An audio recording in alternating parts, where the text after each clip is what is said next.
it, why credit card interest is actually hurting you more than you think. Now, you might be paying 20 to 30% interest on some credit cards, making the minimum payment over time, thinking that you're actually doing something. And unfortunately, on some credit cards, let's say you have a $1,500 credit card, you make a minimum payment for 7 years. That's how long it's going to take you to pay off that credit card, because it's going to compound over time.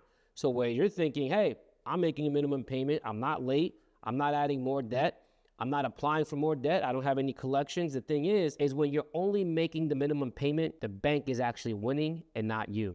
Your credit score is not increasing. And even though you don't have a late payment, the amount of money you're paying over time, you could have paid that credit card off 3 or 4 times. That's where credit card interest hurts you more than you think. So if you're just making the minimum payment, what you're gonna get stuck with is only getting approved for $300 to $500 credit card limits. You're gonna constantly be living paycheck to paycheck. And to avoid any late payments, you're gonna just make the minimum payment, but you're never gonna be able to escape that rabbit hole that you're in, because that credit card interest rate is just, like I said, it's hurting you.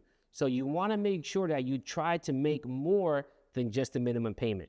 So if you do have credit card debt and they have high interest, see if you can start maybe doubling up on a payment here and there, doing a side job, okay, and possibly even borrowing money.